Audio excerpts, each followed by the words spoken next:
Dewa Bela Diri Tak Tertandingi. Bab 352 hingga bab 359. Bab 352, Egois. Orang-orang mengangkat kepala mereka untuk melihat Lin Feng yang dikelilingi oleh nyala api emas. Tampaknya kita meremehkan Lin Feng, pikir kerumunan itu. Tinju Lin Feng cukup kuat untuk menghantam Qiong Bei Luo hingga terlempar. Selain itu tubuhnya dilalap api. Lin Feng sama sekali tidak lemah, ia jauh lebih kuat daripada yang mereka bayangkan. Banyak dari mereka sebelumnya masih berpikir bahwa Lin Feng tidak mungkin mampu bersaing dengan Qiong Bei Luo, tetapi mereka terbukti salah. Sangat mungkin bahwa kekuatan Lin Feng bahkan berada pada tingkat yang sama dengan Qiong Bei Luo. Namun itu justru akan membuat pertarungan menjadi semakin menarik, kerumunan itu semakin bersemangat. Bisa menyaksikan pertempuran seperti itu adalah sesuatu yang mereka dambakan siang dan malam. Tidak buruk, setidaknya pertarungan ini tidak akan terlalu membosankan. Jika kau terlalu lemah, tidak ada gunanya bertarung, kata Qiong Bei Luo yang tidak lagi tampak muram, senyum dingin muncul di wajahnya. Ia bahkan melepaskan sedikit energi pertempurannya dan terlihat sangat bersemangat. Semakin kuat Lin Feng, semakin menarik pertarungan itu. Qiong Bei Luo berharap Lin Feng lebih kuat daripada yang ia perkirakan. Betapa egoisnya, ejek Lin Feng ketika melihat senyum terpaksa Qiong Bei Luo. Dengan wataknya, Qiong Bei Luo ingin menghancurkan Lin Feng dalam satu serangan untuk memamerkan kekuatannya dan memuaskan egonya. Itulah satu-satunya cara baginya untuk terlihat bergengsi. Namun apa yang baru saja ia katakan hanyalah cara untuk meyakinkan dirinya sendiri bahwa ia lebih kuat daripada Lin Feng. Ia sangat berpusat pada diri sendiri. Akan kubuat segalanya menjadi lebih menarik untukmu, kata Lin Feng dan segera setelah itu, sebuah pedang muncul di tangannya. Pedang itu terang dan menerangi seluruh suasana. Mustahil untuk lolos dari kilauannya yang menyilaukan, pedang itu tampak terbakar oleh kekuatan matahari. Pedang itu bagaikan matahari yang menerangi dunia. Banyak sinar cahaya memancar dari pedang itu membuat kerumunan menyipitkan mata mereka. Mereka tidak mampu menatapnya. Jantung mereka mulai berdegup kencang, betapa mengerikannya. Pedang Lin Feng membara panas seperti matahari. Roh kekosongan biru. Ketika Qiong Bei Luo melihat pedang itu, hatinya bergetar. Segera setelah itu ia melepaskan rohnya. Tetesan hujan muncul di belakangnya dan kemudian berubah menjadi tirai hujan lebat. Namun saat Qiong Bei Luo melepaskan rohnya, Lin Feng sudah melesat maju dan cahaya pedangnya membutakan banyak penonton. Pedang itu adalah pedang yang bercahaya gemilang. Ekspresi wajah Qiong Bei Luo berubah drastis dan tirai hujan lebatnya bergerak menuju pedang Lin Feng untuk mengisolasinya. Pada saat yang sama, ia mundur dengan kecepatan kilat. CRRRR. CRRRRR. Tirai hujan dari roh kekosongan biru terbelah dan kemudian pedang menyilaukan Lin Feng menebas ke dada Qiong Bei Luo. Darah merah gelap memercik di udara dan luka dalam muncul di dadanya. Jika ia sedikit lebih lambat atau jika ia tidak menggunakan tirai hujan lebatnya, pedang itu sudah membelah tubuhnya menjadi dua bagian. Kau bahkan lebih lemah dari yang kupikirkan, kata Lin Feng sambil menatap Qiong Bei Luo. Ia tidak membunuhnya. Pada dasarnya ia tidak peduli pada Qiong Bei Luo. Seluruh pertarungan ini terjadi karena Qiong Bei Luo ingin menggunakan Lin Feng untuk membuktikan betapa kuat dirinya kepada semua orang di akademi. Maka Lin Feng memutuskan untuk membantunya mencapai tujuannya dan menunjukkan betapa konyolnya ia. Kedua sosok itu melayang di langit. Lin Feng tampak santai sementara Qiong Bei Luo terlihat lemah dan berjuang untuk tetap berada di udara. Melihat pemandangan itu, kerumunan tidak percaya pada mata mereka. Apa yang mereka pikirkan sepenuhnya berlawanan dengan kenyataan. Qiong Bei Luo seharusnya menjadi pemenang yang angkuh setelah mengalahkan Lin Feng dalam satu serangan. Namun pada saat itu, kenyataannya sama sekali berbeda. Lin Feng memang jarang bertarung, tetapi setiap kali ia melakukannya, itu selalu sangat brutal. Setiap kali, kerumunan semakin mengenal kepribadiannya. Saat ia bertarung melawan Hei Mo, Lin Feng masih belum dikenal dan Hei Mo adalah salah satu dari 10 siswa teratas akademi. Semua orang melihat hasilnya. Kali kedua Lin Feng bertarung di Akademi Surgawi adalah melawan Du Gushang, dan pada akhirnya Du Gushang berakhir berlutut di depan Lin Feng. Kali ketiga adalah melawan Du Bei dan ia memotong lengannya. Itu adalah pertarungan yang mengejutkan dan luar biasa. Dan kemudian, ketika semua orang berpikir bahwa Qiong Bei Luo akan dengan mudah mengalahkan Lin Feng kembali mengejutkan mereka.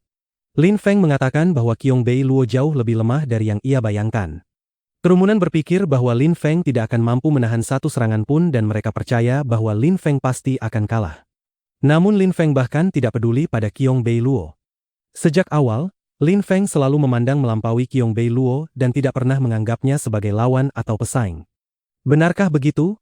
Kata Qiong Bei Luo dengan tatapan sangat tajam. Di belakangnya, roh kekosongan birunya berkilau dan berpendar.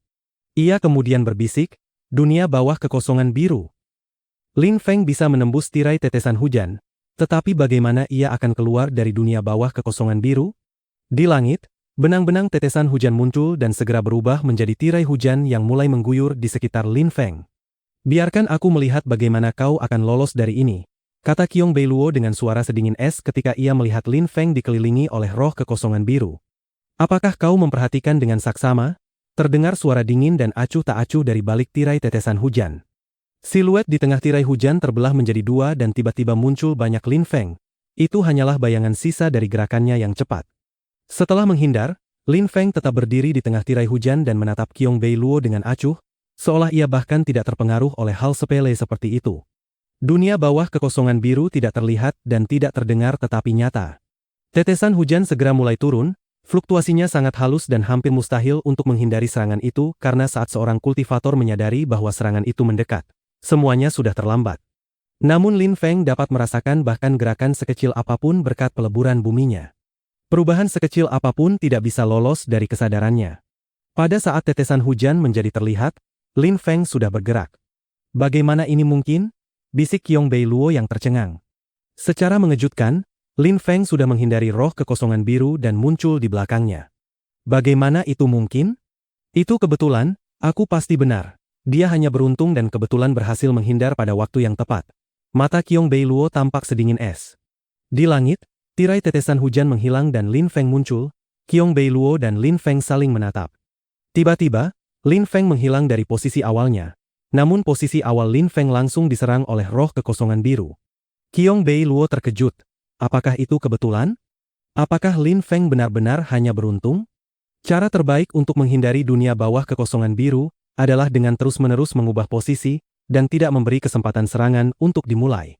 Namun Lin Feng telah menghindarinya untuk pertama kalinya, dan untuk kedua kalinya, padahal Lin Feng hanya berdiri di sana menunggu dan tetap menghindarinya semudah sebelumnya.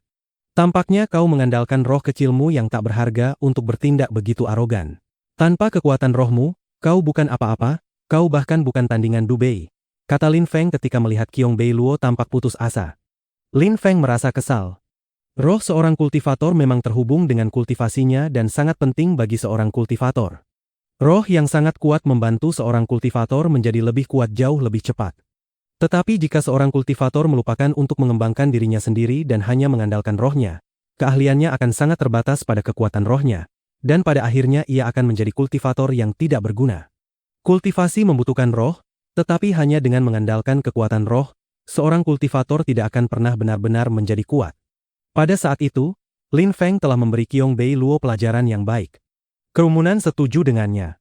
Mereka menyadari bahwa Qiong Bei Luo tidak pernah benar-benar menunjukkan kekuatannya sendiri. Ia selalu hanya mengandalkan rohnya, tetapi karena rohnya sangat kuat, orang-orang melupakan kekuatan aslinya.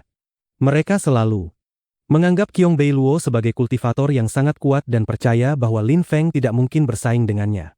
Namun kenyataannya jauh dari itu. Kau mengatakan bahwa kau ingin melumpuhkan kultivasiku dan memberiku pelajaran. Kalau begitu aku akan melumpuhkan kultivasimu sehingga di masa depan, kau akan tahu tempatmu, kata Lin Feng yang membuat kerumunan tercengang. Qiong Bei Luo bertindak sangat egois, melumpuhkan kultivasi Lin Feng agar di masa depan ia tahu tempatnya? Apa gunanya mengetahui tempat seseorang pada saat itu? Lin Feng akan menerapkan prinsip mata ganti mata. Qiong Bei Luo sebelumnya mengatakan hal itu kepada Lin Feng, jadi Lin Feng hanya mengulanginya kembali kepadanya. Lin Feng sedikit mengangkat tinjunya dan nyala api muncul di sekelilingnya. Api itu membara panas. Suhu meningkat dan dengan cepat menjadi panas yang luar biasa. Mati, kata Lin Feng, energi mematikan memenuhi suasana. Ia melesat maju dan tinjunya menghantam udara, bergerak lurus menuju Qiong Bei Luo. Gerimis kekosongan biru. Kali ini, Qiong Bei Luo bereaksi jauh lebih cepat dan hujan mulai turun. Tampak seperti sungai yang jatuh dari langit. Itu menghalangi jalur Lin Feng untuk mencegahnya mendekat. Kau bukan satu-satunya orang yang memiliki roh, Lin Feng tersenyum. Cahaya ungu mulai berkelok-kelok di udara menuju Qiong Bei Luo yang membuat ekspresi wajahnya berubah drastis. Gerimis kekosongan birunya menghalangi jalur Lin Feng sehingga ia tidak bisa menggunakannya untuk memblokir roh ungu itu atau ia harus menghadapi tinju Lin Feng sebagai gantinya. Dunia bawah kekosongan biru, teriak Qiong Bei Luo dengan marah, tak mampu menahan lebih lama lagi, siluetnya bergetar dan tiba-tiba ia melesat menuju klan Yu yang membuat kerumunan tercengang. Nyawanya milikmu. Qiong Bei Luo menatap tetua klan Yu. Lin Feng perlahan menoleh untuk melihat Qiong Bei Luo, ia tampak sangat terhibur. Orang-orang yang hanya peduli pada gengsi dan kehormatan mereka memang sangat arogan, tetapi di dalam, mereka hanyalah serangga pengecut. Seangkuh apapun mereka. Ketika menghadapi bahaya, mereka selalu menggunakan cara-cara licik atau pengecut. Tetapi para kultivator yang memiliki karakter luhur dan tak tergoyahkan akan terus bertarung bahkan jika hasil akhirnya adalah kematian. Orang-orang seperti itu akan bertarung untuk melindungi kehormatan dan integritas mereka. Bab 353, Dugaan. Ketika tetua klan Yu mendengar perkataan Qiong Bei Luo, ia menatapnya dan tersenyum dengan makna yang dalam. Kau mengatakan bahwa kau ingin melumpuhkan kultivasinya sendiri. Aku setuju, tetapi sekarang kau telah kalah. Hah? Qiong Bei Luo mengerutkan kening dan tampak terkejut, ia terdiam sejenak lalu menambahkan. Ya, aku memang kalah, karena itu aku ingin menyerahkannya kepadamu. Ingin? Kau sudah kalah? Siapa peduli dengan apa yang kau inginkan? Aku tidak membutuhkanmu untuk memberikan apapun kepadaku. Setelah kau menyelesaikan pertarunganmu, barulah aku akan bergerak, tetapi tidak sebelumnya. Kata tetua itu dengan nada dingin dan acuh tak acuh sambil menggelengkan kepala, membuat kerumunan menghela napas. Betapa menyedihkannya. Kerumunan sebelumnya mengira bahwa Qiong Bei Luo adalah siswa terbaik akademi dan Lin Feng adalah yang kedua terbaik. Tetapi kenyataannya sangat berbeda, mereka tercengang. Orang yang mereka anggap sebagai siswa terbaik bahkan tidak bisa dibandingkan dengan Lin Feng. Lin Feng dengan mudah mengalahkan Qiong Bei Luo. Lalu, karena Qiong Bei Luo dikalahkan, ia ingin menyerahkan Lin Feng kepada klan Yu. Tetapi orang-orang dari klan Yu menolaknya. Senyum tetua itu juga bisa dipandang sebagai ancaman. Qiong Bei Luo menatap mata dingin tetua itu lalu segera berbalik lagi. Ia menatap Lin Feng dan berkata, kali ini aku kalah, Lin Feng. Kaulah siswa terbaik di Akademi Surgawi, kehormatan itu kini milikmu. Mari kita berjabat tangan dan berdamai. Bagaimana? Ketika Lin Feng mendengar perkataan Qiong Bei Luo, ia tercengang, semua ini terasa sangat menggelikan baginya. Qiong Bei Luo sebelumnya berpikir bahwa ia akan dengan mudah mengalahkan Lin Feng dan ingin melumpuhkan kultivasinya untuk membuktikan betapa kuat dirinya. Dan sekarang setelah ia kalah, ia ingin berjabat tangan dan berdamai? Apakah hal seperti itu mungkin? Bukankah kau ingin melumpuhkan kultivasiku? Kata Lin Feng dengan senyum dingin, membuat Qiong Bei Luo menyipitkan mata. Ia berbalik lagi, menatap tetua itu dan berkata, apa yang kau ingin aku lakukan? Bergabunglah dengan klanku, klan Yu. Kata tetua itu dengan suara dingin dan acuh tak acuh. Baik, tetapi ada satu syarat. Jawab Qiong Bei Luo yang tidak punya pilihan lain. Syarat? Kalau begitu lupakan saja, klan Yu tidak kekurangan orang yang ingin bergabung. Jawab tetua itu dengan senyum dingin yang membuat Qiong Bei Luo tercengang. Ia kemudian berkata dengan suara lemah, baiklah, aku akan meninggalkan segalanya dan menjadi anggota klan Yu. Aku tidak berbicara tentang menjadi anggota, aku berbicara tentang menjadi pelayan. Mulai hari ini, kau akan melakukan segala sesuatu yang diminta klan Yu darimu. Kata tetua itu dengan senyum sedingin es. Anggota? Konyol. Meskipun bakat alaminya tidak buruk, dengan wataknya ia pasti akan menimbulkan banyak musuh. Mengapa mereka menginginkannya jika mereka tidak bisa mengendalikannya sepenuhnya? Ketika Qiong Bei Luo mendengar kata pelayan, wajahnya memanjang. Klan Yu ingin ia menjadi pelayan mereka, betapa menjijikkannya. Kerumunan juga tercengang. Tetua klan Yu ingin salah satu sesama siswa mereka dari Akademi Surgawi menjadi sekadar pelayan. Menjadikannya tak lebih dari seorang budak. Bukankah itu penghinaan bagi Akademi Surgawi? Aku akan memberimu 10 detik untuk memikirkannya. Kata tetua klan Yu dengan dingin, membuat hati Qiong Bei Luo bergetar hebat. Iya, Qiong Bei Luo, akan menjadi seorang pelayan? Wajahnya pucat seperti mayat, Qiong Bei Luo kembali menatap Lin Feng sambil mengertakkan gigi dan menggigit bibirnya hingga darah mengalir dari sudut bibirnya. Aku setuju, jawab Qiong Bei Luo. Ia akhirnya menjawab, Qiong Bei Luo benar-benar menerima untuk menjadi pelayan klan Yu. Kerumunan di bawah menghela napas panjang. Kebencian memenuhi mata mereka, Qiong Bei Luo benar-benar keterlaluan, ia benar-benar menjadi pelayan klan Yu. Siapa yang menginginkan jenius seperti itu? Ia hanyalah sampah, manusia tak berharga. Kerumunan merasa seolah mereka semua kehilangan muka. Seorang jenius dari akademi mereka, yang bahkan mereka anggap sebagai siswa terbaik seluruh akademi, akan menjadi pelayan klan Yu, sungguh lelucon. Ketika mereka mengingat betapa sombongnya ia dulu dan bagaimana mereka memujanya, mereka merasa jijik dari lubuk hati terdalam mereka. Qiong Bei Luo sama sekali tidak pernah sehebat Lin Feng. Sangat bagus, jadi sekarang kau adalah pelayan klan Yu, kata tetua itu sambil tersenyum, lalu berkata dengan acuh tak acuh, datang dan berdirilah di belakangku. Qiong Bei Luo menundukkan kepala dan bergerak ke belakang tetua itu, sambil melirik Lin Feng. Ia tampak sangat muram. Semua yang terjadi ini adalah karena Lin Feng. Jika Lin Feng tidak ada, Qiong Bei Luo masih akan menjadi siswa terbaik Akademi Surgawi dan semua orang akan memujanya. Bagaimana semuanya bisa berakhir seperti ini? Semuanya salah karena Lin Feng. Pada saat itu, Qiong Bei Luo sudah melupakan bahwa dialah yang terus-menerus memprovokasi Lin Feng. Ia ingin mengalahkan Lin Feng dan melumpuhkan kultivasinya untuk membuktikan kekuatannya kepada semua orang. Betapa menyedihkan, kata Lin Feng dengan dingin sambil menatap Qiong Bei Luo. Meskipun Qiong Bei Luo telah kalah, bakatnya tidak diragukan. Selain Lin Feng, Qiong Bei Luo juga merupakan bintang yang bersinar di Akademi Surgawi. Tetapi sekarang ia direduksi menjadi seorang pelayan, itu benar-benar menyedihkan. Apa yang menyedihkan? Kau, Lin Feng, bahkan tidak akan mendapat kesempatan untuk menjadi pelayan klan Yu. Kau sudah ditakdirkan, Lin Feng, satu-satunya jalan keluar yang mungkin bagimu adalah kematian dan tidak seorang pun akan menyelamatkanmu. Tetua itu menatap Lin Feng dengan niat membunuh yang jelas. Lin Feng harus mati di sini. Apakah kau mencoba mengintimidasiku? Kata Lin Feng dengan acuh tak acuh. Ia kemudian berkata perlahan, ini adalah Akademi Surgawi. Tetua itu mengerutkan kening lalu segera kembali memasang ekspresi wajah normal sebelum berkata dengan dingin. Lalu kenapa? Terlepas dari bagaimana kau memandang Akademi Surgawi, kau seharusnya tidak membuat masalah di sini. Kau pasti lebih memahami hal itu daripada aku. Tidak, aku tidak tahu apa yang kau maksud dan tidak ada yang akan menghentikanku untuk membunuhmu, kata tetua itu dengan senyum dingin dan acuh tak acuh. Ia kemudian melangkah maju dan melompat dari bangau putih. Namun pada saat yang sama, suara kecapi menyebar di udara, hanya satu petikan terdengar tetapi langsung membuat tetua itu berhenti. Tetua itu mengangkat kepalanya dan melihat ke arah asal suara kecapi itu, ia tiba-tiba merasa lega. Itu adalah hujan berkabut abadi, aku memberi hormat kepada senior, kata tetua klan Yu.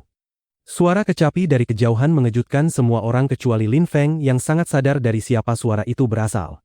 Yan Yu Pingsheng, petikan kecapi barusan berasal darinya. Pergi. Kata-kata itu menggema di udara. Suara itu sama sekali tidak terdengar marah, terdengar tenang, damai, lembut dan halus, tetapi hati tetua itu tetap bergetar. Siapa yang berani menolak Yan Yu Pingsheng? Tentu saja aku akan mematuhi perintah senior Yan Yu, kata tetua klan Yu dengan tenang. Segera setelah itu, ia berbalik, mengangkat tangannya dan melambaikannya. Seketika semua anggota klan Yu mundur. Qiong Bei Luo tercengang. Pergi? Mereka akan pergi begitu saja? Mereka tidak akan membunuh Lin Feng? Hujan berkabut abadi, apa artinya itu? Dan siapa sebenarnya senior Yan Yu itu? Qiong Bei Luo melirik Lin Feng dengan dingin dan melihat bahwa ia berjalan santai melewati orang-orang klan Yu, membuatnya semakin tercengang. Ia tampak begitu tenang. Sangat cepat, klan Yu menghilang tanpa jejak. Lin Feng menatap orang-orang yang pergi itu sebelum meninggalkan alun-alun umum. Mereka semua pergi. Kerumunan menatap langit luas dan terbentang tanpa berkata-kata. Klan Yu yang perkasa langsung pergi hanya karena satu perintah dari senior Yan Yu? Siapakah Yan Yu Shengping sebenarnya? Tampaknya ia bahkan lebih agung dan berkuasa daripada Long Ding. Anggota klan Yu bahkan tidak peduli pada Long Ding, tetapi mereka tampak takut pada Yan Yu. Semua orang ingin memahami situasinya, tetapi satu hal yang jelas bagi mereka adalah posisi Lin Feng sebagai siswa terbaik Akademi Surgawi, tidak seorang pun bisa menyangkalnya. Lin Feng tiba di kebun persik, ia tidak lagi bergerak di langit, ia berjalan di tanah. Ia perlahan memasuki paviliun dan Yan Yu Shengping masih memainkan kecapi di sana. Seolah-olah hal yang ia dedikasikan sepanjang hidupnya hanyalah kecapi itu. Guru, apa yang sebenarnya terjadi? Tanya Lin Feng. Meskipun klan Yu sangat kuat dan ingin membunuhnya, setelah kata-kata Yan Yu Shengping, mereka langsung pergi tanpa sepatah kata pun. Mereka sedang menyelidikimu, mereka ingin mengetahui setiap detail latar belakangmu, jawab Yan Yu Shengping dengan acuh tak acuh yang sedikit mengejutkan Lin Feng. Mereka ingin mengetahui segalanya tentang dirinya? Apakah ada sesuatu yang bahkan layak untuk diketahui? Tidakkah menurutmu peristiwa yang terjadi di hutan rindu tampak agak aneh? Tanya Yan Yu Shengping sambil mengangkat kepala untuk menatap Lin Feng, membuat Lin Feng tiba-tiba menyadari sesuatu. Yang lebih mengejutkannya adalah Yan Yu Shengping tampaknya memiliki jawabannya. Itu memang sangat aneh, jawab Lin Feng sambil sedikit mengangguk. Sepertinya Duan Wu ya telah merencanakan segalanya. Lin Feng membunuh Yu Tianxing dan Yu Qiu datang untuk membalas dendam, tetapi justru kultivasinya dilumpuhkan oleh orang-orang dari hutan rindu. Mengapa orang-orang dari hutan rindu datang membantunya? Lin Feng tidak ingin berspekulasi sembarangan, tetapi Yan Yu Shengping justru menimbulkan lebih banyak pertanyaan. Lin Feng, mereka berpikir bahwa kau mungkin memiliki semacam hubungan dengan hutan rindu. Karena mereka tidak dapat menemukan kebenaran yang sesungguhnya, mereka datang ke akademi untuk mencoba mencari tahu, jawab Yan Yu Shengping, tetapi Lin Feng merinding. Suara Yan Yu Shengping lembut dan tenang memberi Lin Feng kesan bahwa ia adalah seorang pria yang bijaksana dan berpandangan jauh ke depan. Mungkin Lin Feng memang memiliki hubungan dengan mereka. Yan Yu Shengping sebenarnya adalah orang yang sangat lugas. Bab 354. Potret. Di kota kekaisaran, orang-orang mengira bahwa klan Yu adalah klan yang paling misterius. Mereka menangani urusan dengan sangat tertutup, sampai-sampai para generasi muda bahkan tidak mengetahui mengapa klan mereka begitu bergengsi. Mereka hanya terbiasa mendengarnya dari orang lain. Terkadang para tetua akan berbicara tentang bagaimana tidak seorang pun berani menyinggung klan Yu.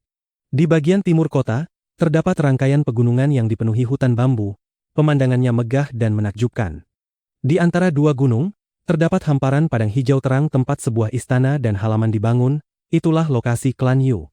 Pada saat itu, di tengah hutan bambu, dua orang sedang bermain catur.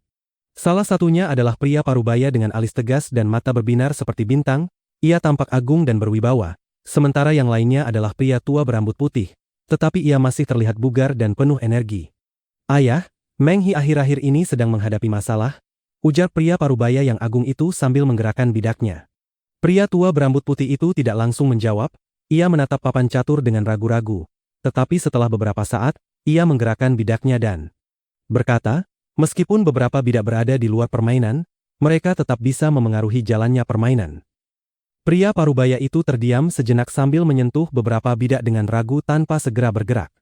Ia kemudian berkata, kalau begitu, haruskah kita membiarkan mereka tetap di luar ataukah kita harus memadamkan api itu? Setelah selesai berbicara, ia pun menggerakkan bidaknya. Dengan mempertimbangkan temperamennya, akan lebih baik jika ia tidak terlalu dibuat marah. Sudahkah kau melihat anak itu? Tanya pria tua itu dengan nada berat. Pria parubaya itu mengangguk dan menjawab, ia seorang jenius, tidak jauh berbeda dengan Lin Hai. Jika ia bekerja keras, ia akan menjadi jenius yang luar biasa. Benar-benar hubungan yang tidak beruntung, desah pria tua itu. Dalam benaknya, terlintas bayangan seorang pemuda yang tak kenal takut. Bagaimana dengan Tian Chen? Tanya pria tua itu lagi. Kali ini, pria parubaya itu sedikit menggeleng dan hanya mengucapkan satu kata, belum. Berikan dia sedikit kebebasan, jangan terlalu mengekangnya, kata pria tua itu sambil mengangguk. Ayah, bagaimana seharusnya kita menanganinya? Tanya pria parubaya yang tampan itu. Pria tua itu terdiam sejenak lalu segera berdiri, ia menatap ke kejauhan dan berkata, peristiwa 10 tahunan itu semakin dekat, bawa Tian Ming kembali, dan jika Tian Ming marah, bicarakan aliansi pernikahan. Setelah selesai berbicara, pria tua itu pergi. Ketika pria parubaya itu mendengar kata-kata tersebut, cahaya tajam berkilat di matanya. Ia kemudian mengangguk pelan. Akhir-akhir ini, situasi di kota kekaisaran sangat tidak stabil, yang merupakan peluang besar, mereka harus membawa Tian Ming kembali ke kota kekaisaran. Di tengah kebun persik, Lin Feng terdiam, ia masih belum dapat memahami dengan siapa sebenarnya ia memiliki hubungan. Guru, Anda sekali lagi telah membantu saya, kata Lin Feng kepada Yan Yu Shengping yang telah membantunya beberapa kali. Bukan aku hanya diminta untuk memastikan keselamatanmu di wilayah Akademi Surgawi, jawab Yan Yu Shengping sambil menggelengkan kepala yang membuat Lin Feng tercengang. Siapa yang meminta Anda? Tanya Lin Feng. Aku harus membawamu ke suatu tempat, jawab Yan Yu Shengping sambil mengangkat kepala. Lin Feng mengangguk, lalu melihat Yan Yu Shengping menyimpan kecapinya, menggoyangkan tubuhnya, dan langsung melompat ke udara. Cepat sekali. Lin Feng tercengang, ia lalu menghentakkan kakinya ke tanah, memadatkan ki murni dan tubuhnya melesat ke udara seperti anak panah yang terlepas dari busur, bergegas mengejar Yan Yu Shengping. Yan Yu Shengping memimpin jalan dan Lin Feng mengikuti di belakang, mereka melaju di udara bersama-sama. Orang-orang di tingkat Qi dapat melompat setinggi 100 meter ke udara. Sementara orang-orang di tingkat Qi spiritual dapat, hanya dengan satu lompatan, mencapai 1000 meter ke udara, dan bahkan mampu bertahan di sana untuk waktu yang sangat singkat. Kultivator tingkat Qi misterius, selama memiliki Qi murni yang cukup, dapat terbang di udara. Namun, kultivator pada lapisan bawah tingkat Qi misterius tidak dapat terbang dalam jarak jauh. Karena itu membutuhkan terlalu banyak Qi murni, terutama ketika bergerak dengan kecepatan tinggi. Yan Yu Shengping sudah dapat dengan mudah terbang di udara. Kultivator yang benar-benar kuat memang memiliki kekuatan untuk terbang menembus langit dan menghancurkan gunung. Itu bukanlah kebohongan. Lin Feng berjuang untuk mengejar Yan Yu Shengping, seolah-olah ia sedang diuji dengan cermat, dipaksa menggunakan seluruh kekuatannya untuk tetap mengimbangi. Pada saat itu, di bawah kaki Lin Feng, Qi murni membara panas seperti api yang berkobar. Ia terus melaju ke depan, dan pada saat yang sama, sinar matahari menembus ke dalam tubuhnya. Seluruh tubuhnya seperti meteorit yang terbakar. Lin Feng juga sangat cepat dan mengikuti Yan Yu Shengping dengan ketat. Hanya Lin Feng yang tahu betapa melelahkannya mempertahankan kecepatan seperti itu dalam waktu lama. Lin Feng juga tidak tahu sudah berapa lama mereka terbang. Tetapi akhirnya, pada suatu titik, Yan Yu Shengping melambat dan berkata kepada Lin Feng, "Kita sudah sampai, mari turun." Setelah selesai berbicara, Yan Yu Shengping meluncur turun ke tanah. Lin Feng melihat ke bawah kakinya.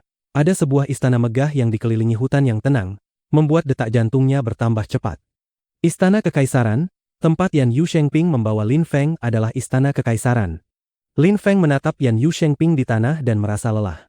Terbang di langit memang memberi perasaan luar biasa, tetapi menghabiskan terlalu banyak energi, semangatnya kuat namun tubuhnya lemah. Lin Feng dengan saksama mengamati sekelilingnya, tempat itu tampak seperti desa pegunungan yang tenang. Tidak hanya terdapat istana yang megah dan agung, tetapi juga sungai, gunung, dan hutan bambu, seperti sebuah dunia kecil. Tempat itu indah. Pemandangannya menyenangkan bagi mata dan jiwa. Pada saat itu, Lin Feng sedikit terkejut, ia dapat dengan jelas merasakan bahwa di beberapa tempat gelap, ada orang-orang yang menatap mereka, itu adalah para penjaga. Namun Lin Feng merasa tenang, di dalam istana, itu benar-benar wajar. "Mari masuk," kata Yan Yu Shengping sambil mulai berjalan. Secara mengejutkan, mereka dapat berjalan bebas di dalam kompleks itu, ada jembatan batu dan banyak lorong beratap. Yan Yu Shengping tampak sangat akrab dengan istana tersebut. Sepertinya status sosial guru tidak biasa, pikir Lin Feng sambil menatap punggung Yan Yu Shengping. Tak lama kemudian, Lin Feng dan Yan Yu Shengping tiba di depan sebuah sungai kecil dan hutan. Akhirnya, ada beberapa orang di sana, banyak orang ingin masuk lebih dalam ke dalam hutan, tetapi dua perempuan mencegah mereka masuk. Tidak seorang pun bisa masuk. Para pemuda itu tidak punya pilihan selain pergi. Pada saat itu, mereka juga melihat Lin Feng dan Yan Yu Shengping, mereka tidak bisa menahan rasa gugup. "Senior Yan Yu, bisakah Anda membawa kami masuk?" tanya mereka sambil berjalan mendekati Yan Yu Shengping, tetapi ia hanya sedikit menggeleng dan berkata, "Jika ia bersedia menemuimu, ia akan melakukannya." Setelah mengatakan itu, Yan Yu Shengping dan Lin Feng memasuki hutan. Semua orang tercengang melihatnya dan beberapa orang berteriak, "Kalau begitu mengapa dia diizinkan masuk?" "Karena ia sangat ingin bertemu dengannya lagi," jawab Yan Yu Shengping dengan acuh tak acuh. Setelah itu, Lin Feng dapat dengan jelas merasakan energi dingin menusuk punggungnya. Mereka memasuki hutan, di sekitar mereka terdapat tebing dan jurang yang jernih seperti cermin, juga banyak pepohonan dan sungai. Gunung, air, rumput, semuanya ada. Udara dipenuhi suara aliran sungai dan gemericik air. Sebuah siluet yang anggun dan menawan berdiri di depan tebing, ia sedang melukis sesuatu. Mungkin ia terlalu fokus sehingga tidak menyadari kedatangan Lin Feng dan Yan Yu Shengping. Yan Yu Shengping tersenyum kepada Lin Feng dan mengangguk. Segera setelah itu, ia berbalik dan meninggalkan Lin Feng di sana. Ia tidak perlu mengatakan apapun, Lin Feng sudah mengerti. Sejak saat ia melihat bahwa itu adalah istana kekaisaran, Lin Feng sudah memikirkannya. Di istana kekaisaran, hanya ada satu orang yang tertarik padanya dan yang mungkin meminta Yan Yu Shengping untuk melindunginya. Tentu saja, itu adalah dia. Lin Feng berjalan dengan tenang, perlahan mendekati siluet ramping dan anggun itu. Ketika ia tiba di dekatnya, ia dengan jelas melihat gambar dalam lukisan tersebut, yang tiba-tiba membuat detak jantungnya meningkat. Masih belum sama. Tidak ada pesona romantisnya. Terdengar suara lembut dan halus. Segera setelah itu, ia mengangkat tangan panjang dan rampingnya, hendak menghapus semuanya. Apakah aku benar-benar setampan itu? Sela Lin Feng yang membuat tangannya berhenti di udara.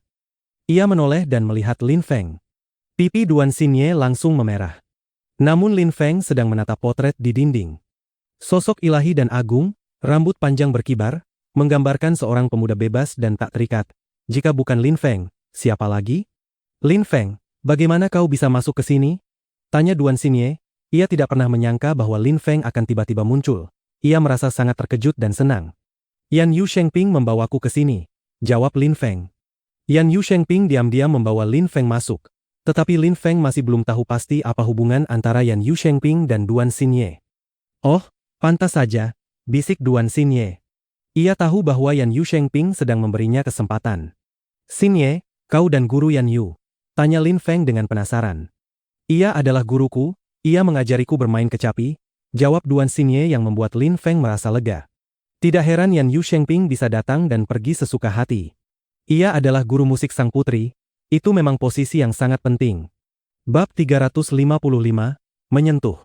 Selain para pemuda, tadi juga ada bangsawan yang memiliki hubungan dekat dengan keluarga kekaisaran dan mereka sangat menghormati Yan Yu Shengping. Jelas bahwa status sosial Yan Yu Shengping luar biasa. Yan Yu Shengping ternyata sangat memihak sang putri. Pikir Lin Feng, jika tidak, ia tidak akan membawanya ke sini untuk memberinya kesempatan bertemu lagi dengannya. Lin Feng, aku pergi dulu, nanti kau bisa kembali sendiri. Pada saat itu, suara yang sangat keras menyebar di udara, dan Lin Feng melihat sebuah siluet di kejauhan. Itu adalah Yan Yu Shengping. Lin Feng sedikit terkejut dan tersenyum pahit sambil menggelengkan kepala.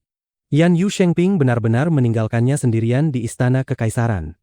Duan Xinye juga tampak terkejut ketika melihat Yan Yu Shengping pergi. Ia segera berkata, Lin Feng, bagaimana menurutmu kemampuan melukisku? Lukisanmu jauh lebih memesona daripada diriku. Lin Feng tersenyum. Potret yang dilukis Duan Xinye memang luar biasa. Kau hanya bersikap baik, bisik Duan Xinye dengan wajah sedikit malu. Ia lalu menarik tangan Lin Feng dan berkata, ikutlah denganku.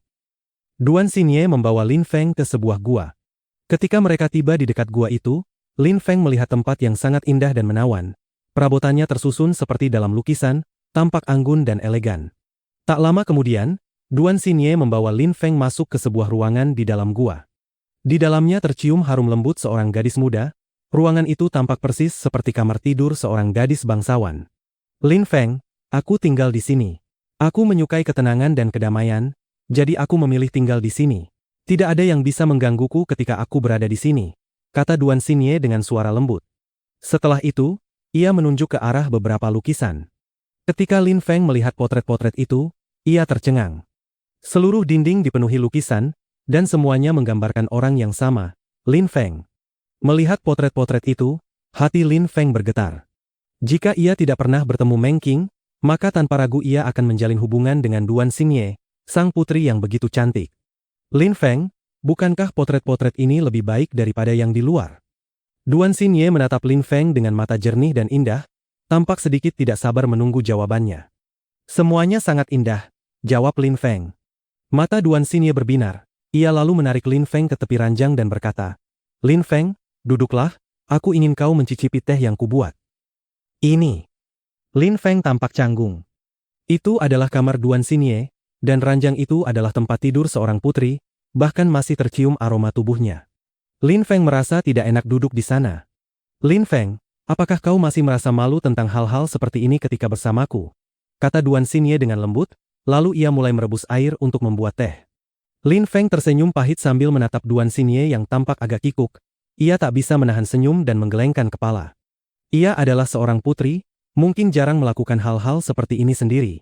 Lin Feng memandang sekelilingnya, melihat semua potret dirinya, ia bertanya-tanya apakah Duan Xinye memikirkannya setiap hari. Xinye, biar aku saja, kata Lin Feng sambil berjalan mendekat dan mencoba mengambil cangkir dari tangannya. Tidak perlu. Aku bisa melakukannya, kata Duan Xinye sambil menarik tangannya kembali. Namun air panas terciprat, Duan Xinye menjerit pelan dan cangkir itu jatuh ke tanah. Duan Xinye hendak mengambil cangkir itu, tetapi Lin Feng meraih tangannya dan mencegahnya bergerak, lalu terdengar suara pecahan cangkir menghantam lantai. Namun Duan Xinye seolah tidak mendengarnya, ia hanya menunduk melihat telapak tangannya. Hanya cangkir, tidak apa-apa. Ki murni bergetar di tangan Lin Feng yang menggenggam tangannya, dan mulai menyembuhkan luka bakar kecil itu. Ia kemudian melepaskan tangannya. Duan Xinye memandang tangan yang perlahan menjauh darinya. Ia tiba-tiba merasa sedikit sedih. Namun ia tetap tersenyum hangat dan lembut. "Mari kita berjalan-jalan," kata Lin Feng. Ia merasa terlalu aneh untuk tetap berada di kamar Duan Xinye. "Baik," jawab Duan Xinye dengan suara lembut sambil mengangguk. Kemudian mereka berdua meninggalkan gua. "Lin Feng, aku ingin menanyakan sesuatu." Saat mereka meninggalkan gua, Duan Xinye terdiam cukup lama sebelum akhirnya berbicara. "Apa itu?" tanya Lin Feng sambil menatap ekspresi wajah Duan Xinye yang tampak aneh. Ia merasa Duan Xinye sengaja menghindari tatapannya. Duan Xinye menatap Lin Feng, bibirnya sedikit bergetar, ia tampak gugup, tetapi akhirnya ia mengumpulkan keberanian dan bertanya. "Lin Feng, wanita cantik yang selalu mengenakan pakaian putih itu, apakah kau menyukainya?" Lin Feng sedikit tertegun. Ia tidak menyangka Duan Xinye akan menanyakan pertanyaan seperti itu.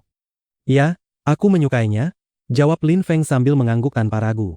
Dewi Es itu selalu diam-diam berdiri di sisinya, seperti bayangannya sendiri, tanpa pernah meminta imbalan apapun. Semua yang dilakukannya adalah untuknya. Meskipun ia dingin seperti es, Lin Feng bisa merasakan cintanya. Terutama ketika ia terluka atau dalam bahaya, Meng Qing menjadi begitu marah hingga tubuhnya membeku. Ia hanya peduli pada keselamatan Lin Feng, bahkan lebih dari dirinya sendiri.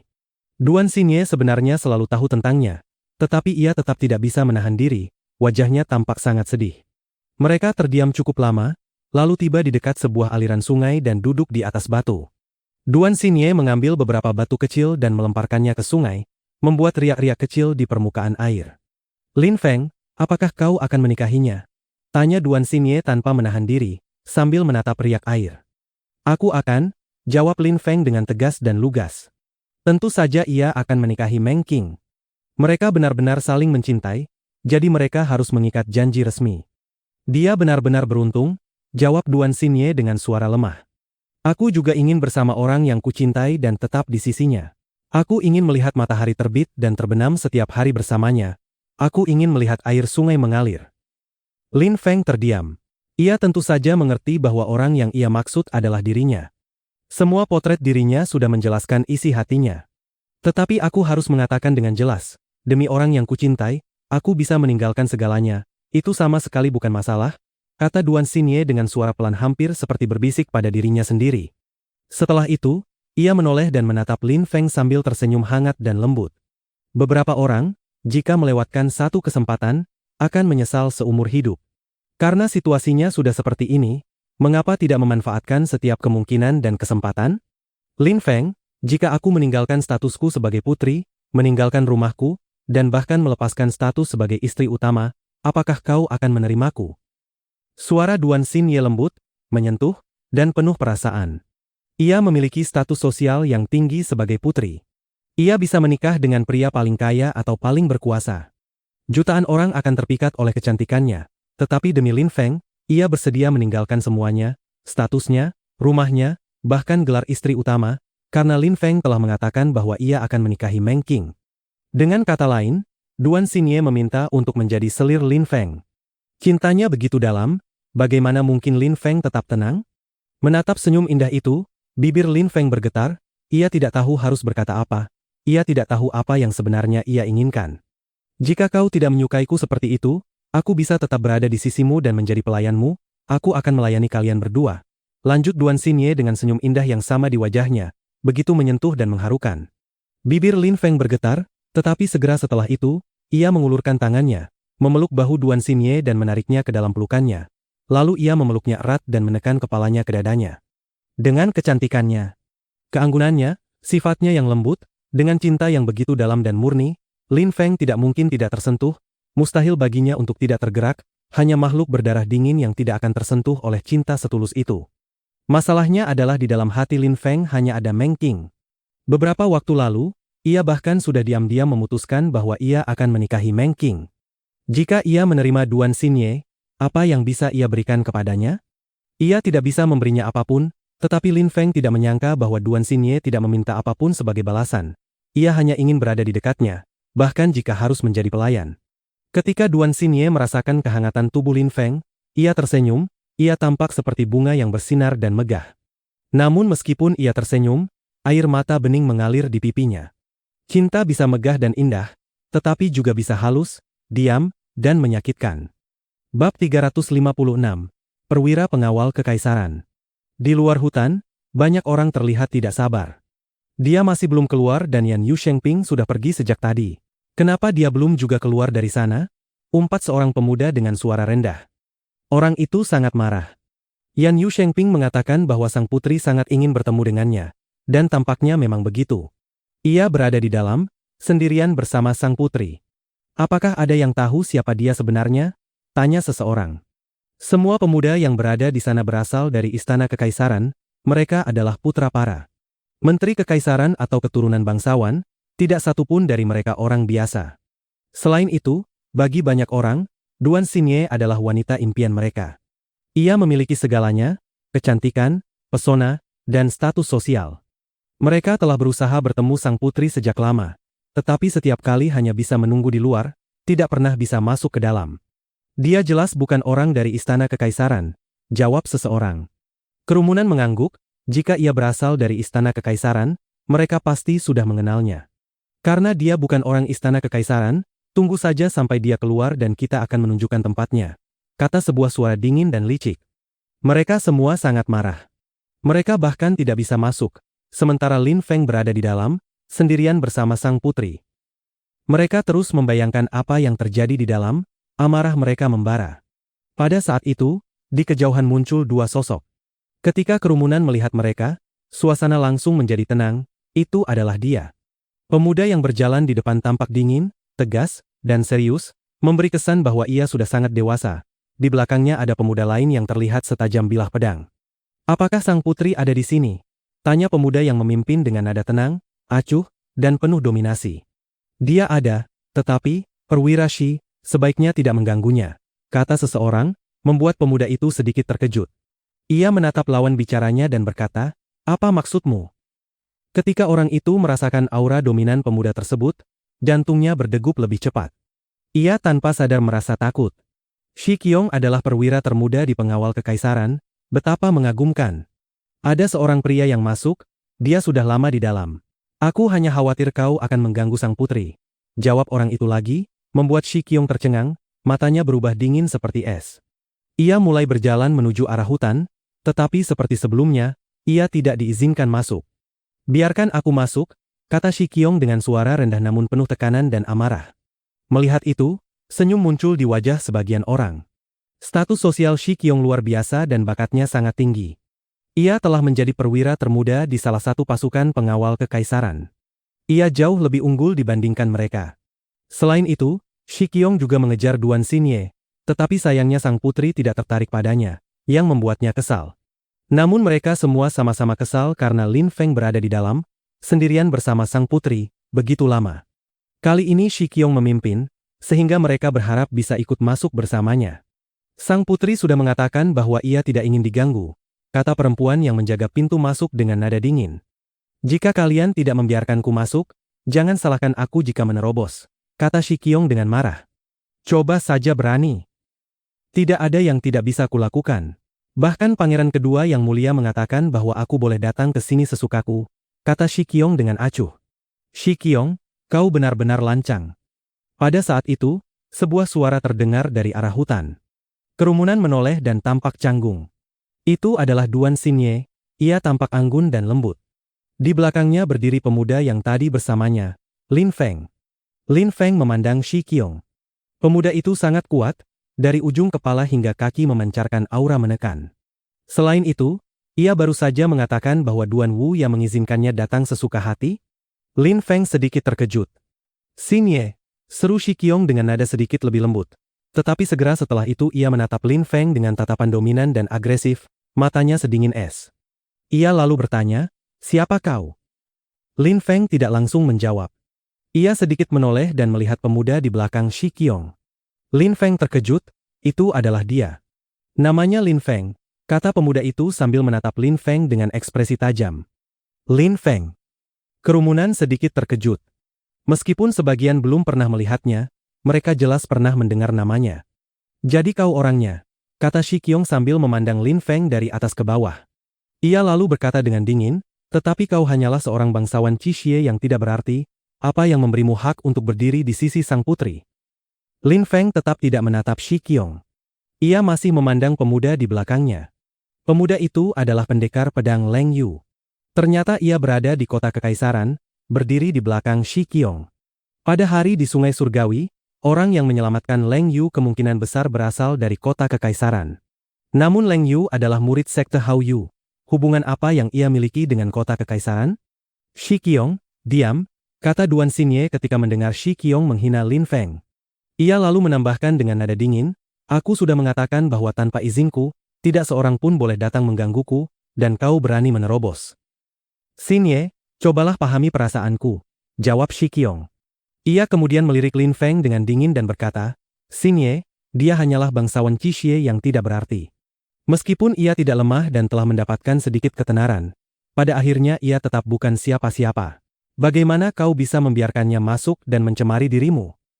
Urus saja urusanmu sendiri, aku tidak butuh nasihatmu, teriak Duan Xinye dengan marah. Apakah kau hanya akan bersembunyi di belakang seorang gadis? Kata Shi Qiong sambil menatap dingin Lin Feng yang tetap diam. Lin Feng mengerutkan kening.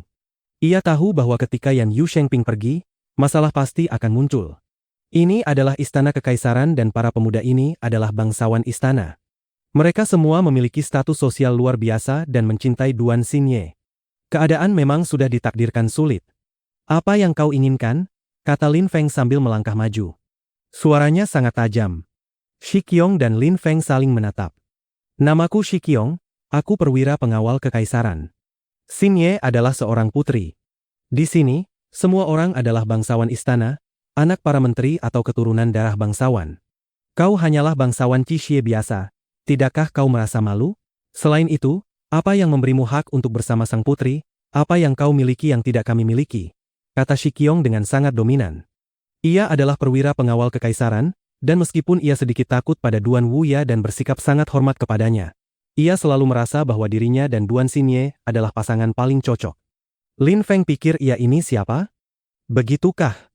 Lin Feng tersenyum dingin. Kalian semua memang memiliki status sosial terhormat, tetapi pada akhirnya, tidak satu pun dari kalian yang bisa menandingiku. Lanjutkan, kata Shi Qiong dingin. Jika sang putri mengatakan bahwa ia ingin bersamamu, aku akan segera pergi, kata Lin Feng dengan acuh, membuat Shi Qiong tercengang. Segera setelah itu, Duan Xinye berjalan mendekat dan memegang lengan Lin Feng. Melihat itu, semua orang semakin marah. Lin Feng benar. Di hati Duan Xinye hanya ada Lin Feng, apapun yang terjadi, mereka tidak bisa bersaing dengannya dalam hal itu. Xinye, jangan percaya kata-kata manisnya. Ia hanyalah orang tidak berarti. Ia hanya ingin menumpang pada orang kaya dan berkuasa, dan jelas tidak akan pernah bisa memberimu apapun, kata Shi Qiong sambil menatap Duan Xinye. Ia lalu menambahkan, aku, Shi Qiong, akan memberimu apapun yang kau inginkan. Benarkah? Duan Xinye menatap Shi Qiong. Tentu saja, Shi Qiong mengangguk tegas. Kalau begitu, aku ingin kau menghilang dari pandanganku. Pergilah, kata Duan Xinye dengan suara sedingin es, membuat Shi Qiong tercengang. Akhirnya ia menatap Lin Feng. Jika ia tidak bisa mengubah hati Duan Xinye, maka ia akan menyingkirkan pesaingnya, Lin Feng. Lin Feng, aku akan memberimu satu kesempatan. Jika kau mengambil inisiatif untuk meninggalkan Duan Xinye, aku tidak akan mengejarmu, ancam Shi Qiong. Wajah Lin Feng semakin dingin. Ia lalu berkata, Xinye sudah menyuruhmu pergi, apa yang masih kau lakukan di sini? Kau sedang mencari mati, kata Shi Qiong. Benarkah? Kurasa tidak, jawab Lin Feng sambil mengangkat kepalanya tinggi-tinggi. Keduanya saling menatap tajam. Kau tidak berpikir begitu? Lin Feng, mari kita lihat apakah kau bisa menerima satu pukulanku, kata Shi Qiong dengan nada licik, membuat yang lain tersenyum diam-diam. Semua orang tahu betapa kuatnya Shi Qiong, ia adalah jenius di tingkat ketiga Ki misterius. Jika pukulannya mengenai Lin Feng akan mati atau hidup sebagai orang cacat. Bab 357.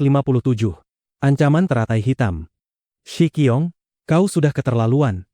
Ketika Duan Xinye mendengar perkataan Shi Qiong, ia sangat marah. Ia benar-benar ingin memukul Lin Feng. Lin Feng datang untuk menemuinya dan Shi Qiong justru membuat masalah. Bahkan semakin lama semakin agresif. Xinye, aku melakukan semua ini demi dirimu. Lin Feng tidak seharusnya bersamamu. Ia tidak bisa memberimu apapun dan selain itu, Terlalu banyak orang yang membencinya, kata Shi Qiong. Lin Feng bahkan telah membunuh putra Duan Tianlang, Duan Han. Shi Qiong tentu mengetahui peristiwa itu. Lin Feng berasal dari kalangan biasa, awalnya ia tidak memiliki status sosial, lalu Duan Wu yang memberinya gelar bangsawan, tetapi gelar itu tidaklah tinggi dibandingkan mereka. Lagi pula, gelar itu diberikan karena ia bisa memanfaatkan Lin Feng, mungkin suatu hari ia tidak lagi membutuhkannya dan Lin Feng akan menjadi tidak berharga. Ia tidak memiliki latar belakang dan memiliki banyak musuh, Lin Feng bahkan tidak mampu melindungi dirinya sendiri. Bagaimana mungkin ia bisa melindungi Duan Xinye? Itu bukan urusanmu, kata Duan Xinye dengan nada sedingin es. Ia segera menoleh kepada Lin Feng dan berkata, Lin Feng, ayo pergi. Kau butuh seorang gadis untuk melindungimu. Ejek Shi Qiong dengan tenang. Lin Feng tidak bergerak, ia hanya menatap Shi Qiong. Wajahnya tenang dan damai, ia membutuhkan seorang gadis untuk melindunginya? Lin Feng, abaikan dia, kata Duan Xinye ketika melihat Lin Feng tidak bergerak, ia tampak cemas. Ia tahu betapa kuatnya Shi Qiong.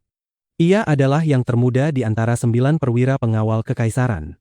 Di seluruh kota kekaisaran, ia termasuk salah satu kultivator paling berbakat. Lin Feng memiliki bakat luar biasa, tetapi ia masih lebih lemah daripada Shi Qiong. Selain kekuatan dan bakat, Shi Qiong juga memiliki latar belakang. Bahkan jika Lin Feng melukainya saat membela diri, konsekuensinya akan mengerikan. Latar belakang Shi Qiong sangat menakutkan. Bahkan Duan Wu ya harus menunjukkan rasa hormat kepadanya. Karena itu, Duan Xinye berharap Lin Feng dan Shi Qiong tidak pernah bertemu, karena apapun yang terjadi, Lin Feng akan kalah. Namun, bisakah Lin Feng mengabaikannya? Shi Qiong menghina dirinya dan berkata bahwa ia membutuhkan seorang gadis untuk melindunginya. Sebenarnya, jika Lin Feng tidak mampu melindungi dirinya sendiri, apa yang bisa ia berikan kepada Duan Xinye selain kekhawatiran dan penderitaan? Lin Feng berdiri dengan tenang sambil menatap Shi Qiong, lalu berkata, datang dan pukul aku, jika kau berani. Hah? Shi Qiong tercengang, Lin Feng menerimanya. Segera setelah itu, ia tersenyum dingin, Lin Feng benar-benar punya nyali. Ia sedang mencari kematian. Ketika kerumunan mendengar jawaban Lin Feng, mereka tertawa. Mereka semua menganggap Lin Feng bodoh. Kesembilan perwira pengawal kekaisaran sangat kuat. Tingkat terendah untuk menjadi perwira adalah tingkat ketiga Qi misterius. Shi Qiong adalah perwira termuda yang telah menembus tingkat ketiga Qi misterius. Sayangnya, Lin Feng tidak akan mampu menahannya. Bagus sekali, kau benar-benar pria sejati. Sayangnya. Shi Qiong tertawa dingin. Lin Feng sudah menerima. Entah karena keberanian atau kebodohan, pukulannya akan mematikan, Shi Qiong tidak akan menunjukkan belas kasihan. Duan Xinye tampak sedih ketika mendengar Lin Feng menerima tantangan itu. Ia tidak berkata apa-apa, ia tahu seperti apa Lin Feng, ia tidak akan bisa mengubah keputusannya, ia pasti akan bertarung. Duan Xinye menatap Shi Qiong dengan dingin. Shi Qiong juga meliriknya dan berkata, Xinye, jangan khawatir, aku tidak akan membunuhnya. Shi Qiong memang tidak berniat membunuh Lin Feng, tetapi setelah pukulan itu, Lin Feng pasti akan sulit berdiri kembali, ia akan menjadi cacat. Xinye, jangan khawatir, kata Lin Feng dengan tenang sambil tersenyum kepada Duan Xinye. Duan Xinye sedikit mengangguk dan tidak berkata lagi. Meskipun Shi Qiong sangat kuat, Lin Feng juga tidak lemah. Bahkan jika Shi Qiong ingin membunuhnya hanya dengan satu pukulan, Duan Xinye merasa itu tidak mungkin. Ia telah melihat kekuatan Lin Feng di hutan rindu. Baiklah, bersiaplah menerima pukulanku, kata Shi Qiong ketika melihat Duan Xinye dan Lin Feng saling menatap, ia tidak tahan dan melepaskan Qi sedingin es. Qi yang sangat kuat muncul dari tubuh Shi Qiong. Qi murni mulai berfluktuasi dan ilusi naga banjir muncul di sekeliling tubuhnya, luar biasa. Tingkat ketiga Qi misterius. Lin Feng sedikit terkejut ketika merasakan Qi Shi Qiong. Shi Qiong berusia sekitar 20 tahun dan sudah memiliki kekuatan tingkat ketiga Qi misterius. Bakatnya benar-benar luar biasa. Tentu saja, Lin Feng juga tahu bahwa benua ini luas, ada tak terhitung banyaknya jenius. Ia memiliki bakat tinggi, tetapi ia tidak pernah mengatakan bahwa dirinya yang terkuat dan tak terkalahkan. Ia tahu bahwa ada banyak orang yang jauh lebih kuat darinya. Selain itu, ada pula banyak orang yang berlatih dengan kondisi jauh lebih baik. Mereka yang bangsawan dan kaya memiliki ramuan legendaris, pil, dan berbagai sumber daya, mereka sudah memilikinya sejak lahir. Yang bisa dilakukan Lin Feng hanyalah mengandalkan tekadnya sendiri dan kekuatan pemahamannya untuk berlatih kultivasi. Dengan rasa sakit dan usaha besar, Ia terus meningkatkan dirinya tanpa pernah menyerah atau berhenti. Ki murni di tubuh Shi Qiong terus bergetar dan akhirnya memadat di sekitar tinjunya, membuat tinjunya tampak seperti naga banjir. Ilusi itu bahkan mengaum sambil menyerap ki yang kuat. Kekuatan Shi Qiong benar-benar mengerikan, pikir kerumunan ketika melihat naga banjir ki murni di tinjunya. Ia tampak megah. Jika tinju itu menyentuh Lin Feng, apakah naga itu akan menelannya bulat-bulat? Shi Qiong sama sekali tidak berniat menunjukkan belas kasihan kepada Lin Feng. Jika kau ingin bertindak seperti pria sejati, kau harus membayar harganya, kata Shi Qiong dengan tinjunya siap menghantam udara. Ia menatap Lin Feng dengan dingin. Lin Feng tidak mungkin mampu menahan pukulannya. Ia ingin membuktikan kepada Duan Xingye bahwa Lin Feng bukan pasangan yang cocok untuknya. Hanya dirinya, Shi Qiong, yang bisa melindunginya dan menjadi pasangannya. Lin Feng tetap diam. Ki murni api memadat di tinjunya dan tinju Lin Feng berubah menjadi matahari yang menyala. Kau telah menembus tingkat pertama ki misterius. Lumayan, sayangnya kau tidak akan mampu menahan kekuatanku, kata Shi Qiong dengan percaya diri.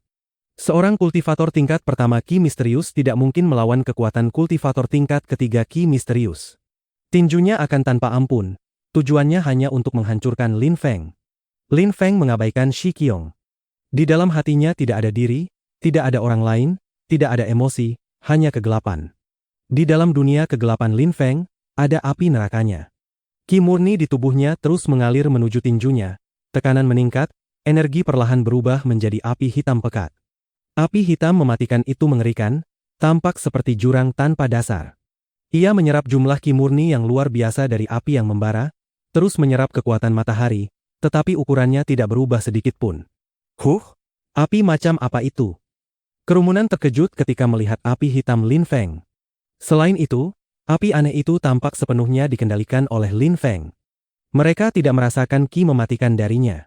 Tidak seintens panas menyengat api biasa, api hitam itu sangat tenang dan damai. Shi Qiong mengerutkan kening, tetapi segera rileks kembali. Lin Feng baru saja menembus tingkat pertama ki misterius. Hanya itu. Bahkan jika ia menguasai beberapa teknik khusus, itu tidak akan berguna melawannya. Bodoh, meskipun kau mempelajari beberapa teknik, kau tidak bisa berbuat apa-apa. Aku jauh lebih kuat darimu, semua yang kau lakukan sia-sia, pada dasarnya kau tidak memiliki kesempatan menahan pukulanku, kata Shi Qiong dengan acuh. Ia ingin melihat kebencian di mata Lin Feng, ketenangan Lin Feng membuatnya kesal. Namun ia tidak melihat apapun di mata Lin Feng. Ia tetap setenang sebelumnya. Ki murninya terus mengalir ke tinjunya. Api, kegelapan, keheningan mematikan, api itu sangat menyerupai Lin Feng saat ini, tanpa emosi. Shi Qiong semakin marah melihat Lin Feng mengabaikannya. Akhirnya, ia melangkah maju dan naga banjirnya mengaum dengan ganas, seolah naga sungguhan. Tinju Shi Qiong menghantam udara menuju Lin Feng. Seekor naga banjir putih melesat ke arahnya. Pada saat yang sama, Lin Feng juga bergerak. Tinju tenang dan sederhana itu melesat menuju Shi Qiong. Kemudian, api hitam bergerak di udara dan berubah menjadi bunga teratai hitam. Udara langsung dipenuhi kekuatan mengerikan api neraka. Saat itu, jantung Shi Qiong bergetar, ia terkejut. Bagaimana mungkin? Bagaimana mungkin teratai itu memiliki energi yang begitu menakutkan? Jantung Shi Qiong berdegup keras di dadanya. Semua orang menatap tinju Shi Qiong dan Lin Feng saat keduanya bertabrakan. Dalam sekejap, naga banjir itu musnah, ditelan oleh teratai hitam. Pemandangan itu luar biasa dan mendebarkan. Bab 358, Pedang Leng Yu. Teratai api neraka itu terlalu mengerikan. Ia telah menghancurkan naga banjir milik Shi Qiong. Shi Qiong kalah. Namun semuanya belum berakhir, teratai api neraka itu terus melaju ke depan. Bola energi kecil sebesar tinju Lin Feng itu menghantam tinju Shi Qiong. CRRRR. Cerar-raak. Suara retakan menyebar di udara. Ki murni Shi Qiong bertabrakan dengan teratai hitam dan langsung tercerai-berai. Tidak ada yang mampu menghentikan teratai hitam itu. Jeritan kesakitan yang mengerikan menggema. Tubuh Shi Qiong terpental mundur ratusan meter. Wajahnya menjadi pucat seperti mayat. Shi Qiong mengangkat tinjunya, kulitnya hangus menghitam, otot wajahnya berkedut karena rasa sakit yang luar biasa. Ia terlalu ceroboh. Sejak awal ia mengira mampu melumpuhkan kultivasi Lin Feng dengan satu pukulan. Ia tidak pernah menyangka bahwa Lin Feng justru bisa melukainya. Ketika ia menyadari betapa mengerikannya energi teratai hitam itu, sudah terlambat untuk menghindar, dan teratai hitam itu menghantam tinjunya serta membakar dagingnya. Ketika kerumunan melihatnya, mereka terdiam, terutama para pemuda bangsawan itu. Tanpa diduga, Lin Feng menang. Mereka sebelumnya mengira ketika Shi Qiong menyerang, Lin Feng pasti akan dilumpuhkan, tetapi kenyataannya justru sebaliknya. Lin Feng melepaskan teratai hitam yang membakar tinju Shi Qiong. Kau terlalu melebih-lebihkan dirimu sendiri, menyedihkan. Bahkan jika kau mengatakan bahwa aku tidak bisa melindungi sang putri, apakah kau bisa? Ejek Lin Feng dengan dingin, membuat Shi Qiong merasa terhina. Jantungnya berdegup kencang dan tubuhnya gemetar karena rasa sakit yang luar biasa. Api itu benar-benar mengerikan. Dengan kekuatannya, ia tidak mungkin pulih secara alami, ia pasti membutuhkan pil penyembuhan. Xin Ye, kau kembali saja. Aku akan pergi dulu, tidak masalah. Aku akan mengurus orang-orang tak berarti yang menghalangi jalanku, kata Lin Feng sambil menoleh. Suaranya lembut. Duan Xin Ye terdiam sejenak lalu segera mengangguk. Kalau begitu, berhati-hatilah. Baik. Lin Feng berjalan sambil melirik dingin ke arah kerumunan. Ia memandang para kultivator kaya dan bangsawan itu, dan mereka justru tidak berani menatap balik, benar-benar tidak berharga. Kekuatan Lin Feng yang mengerikan membuat mereka takut. Meskipun mereka semua memiliki latar belakang bangsawan, yang paling mereka kagumi tetaplah kekuatan kultivasi yang luar biasa. Jika seseorang cukup kuat, ia bisa menjulang ke langit dan memandang rendah dunia. Seorang kultivator yang sangat kuat bisa memiliki kekuasaan lebih besar daripada seluruh kekuatan besar digabungkan. Apakah ia akan peduli pada para bangsawan ini? Jika mereka memprovokasinya, ia bisa menghancurkan mereka. Lin Feng berjalan melewati kerumunan dan tidak seorang pun berani menghalangi jalannya. Jika ada yang berani mencoba, mungkin mereka akan berakhir mati terbakar oleh teratai hitam. Bukan hanya tidak menghalangi, para pemuda bangsawan yang sebelumnya bersikap agresif bahkan sedikit mundur. Begitulah ketika seseorang diakui sebagai kultivator yang sangat kuat. Lin Feng bahkan tidak melirik mereka. Ia hanya menatap lurus ke depan dengan dingin. Di arah tatapannya berdiri Shi Qiong dan Leng Yu. Shi Qiong menatap Lin Feng dengan kebencian di matanya. Ia bukan hanya gagal menunjukkan kekuatannya di depan Duan Xin Ye dan melumpuhkan Lin Feng, ia malah terluka. Wajahnya dipenuhi rasa malu. Semua ini terjadi di depan Duan Xin Ye. Shi Qiong sangat marah dan niat membunuh muncul di matanya. Ia ingin membunuh Lin Feng apapun yang terjadi. Ketika Lin Feng merasakan amarah Shi Qiong, ki murni mulai bergetar di tangannya dan api hitam mematikan muncul kembali. Namun Lin Feng tetap berjalan dengan tenang, memancarkan ki mematikan yang mengerikan. Ia semakin mendekat ke arah Shi Qiong. Shi Qiong menatap Lin Feng yang semakin dekat. Ia berada dalam dilema, apakah harus tetap berdiri dan bertarung atau menyingkir dari jalan Lin Feng? Jika ia bertarung lagi, apakah ia mampu menahan teratai hitam lainnya? Ia sudah terluka hanya karena bersentuhan sebentar dengan teratai itu. Ia tidak lagi yakin bisa mengalahkan Lin Feng dan tidak lagi menganggap dirinya lebih kuat. Teratai api neraka itu terlalu mengerikan. Tadi seluruh tinjunya hangus terbakar. Jika teratai itu diarahkan ke dadanya, ia pasti akan langsung terbakar hidup-hidup. Namun jika ia tidak bertarung, apakah ia benar-benar harus membuka jalan? Di depan semua orang, ia, perwira termuda pengawal kekaisaran, harus menyingkir karena takut pada Lin Feng? Jika itu terjadi, kabarnya akan cepat menyebar di seluruh kota, dan orang-orang istana kekaisaran akan menghinanya. Lin Feng semakin dekat. Hanya beberapa meter lagi. Shi Qiong belum mengambil keputusan, tetapi saat ia masih ragu, terdengar suara. Shi Qiong, biarkan Lin Feng lewat, kata Duan Xin Ye. Meskipun Lin Feng baru saja menang, ia tetap tidak ingin mereka melanjutkan pertarungan. Itu tidak akan menguntungkan Lin Feng, menang atau kalah. Ketika Shi Qiong mendengar Duan Xin Ye, ia terkejut, lalu menatap Lin Feng dan berkata, karena Xin Ye yang berkata, hari ini kita akhiri sampai di sini. Tetapi luka ini akan kuingat, dan aku akan membalasnya. Setelah mengatakan itu, Shi Qiong menyingkir dan memberi jalan pada Lin Feng. Ia justru merasa lega mendengar kata-kata Duan Xin Ye. Ia memang tidak ingin bertarung lagi. Lin Feng tersenyum dingin. Ia berjalan melewati Shi Qiong, lalu sedikit berhenti, menatapnya dengan senyum mengejek seolah menganggapnya sangat menggelikan. Ia tidak mengatakan sepatah kata pun dan terus berjalan menuju pintu keluar.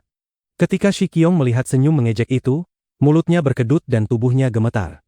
Itu adalah pertama kalinya ia dipermalukan sedemikian rupa. Shi Qiong memiliki bakat luar biasa dan orang seperti dirinya sangat jarang. Namun karena latar belakangnya, bahkan kultivator yang lebih kuat pun tidak pernah menghinanya. Ia belum pernah mengalami penghinaan seperti ini. Wanita yang ia cintai ingin bersama Lin Feng. Ia mengagumi Lin Feng. Ia ingin melumpuhkan kultivasi Lin Feng, tetapi justru dirinya yang terluka. Yang paling membuatnya marah adalah Lin Feng sebenarnya bisa pergi dari arah mana saja, tetapi ia sengaja berjalan ke arahnya. Lin Feng sengaja menunjukkan sikap dominan.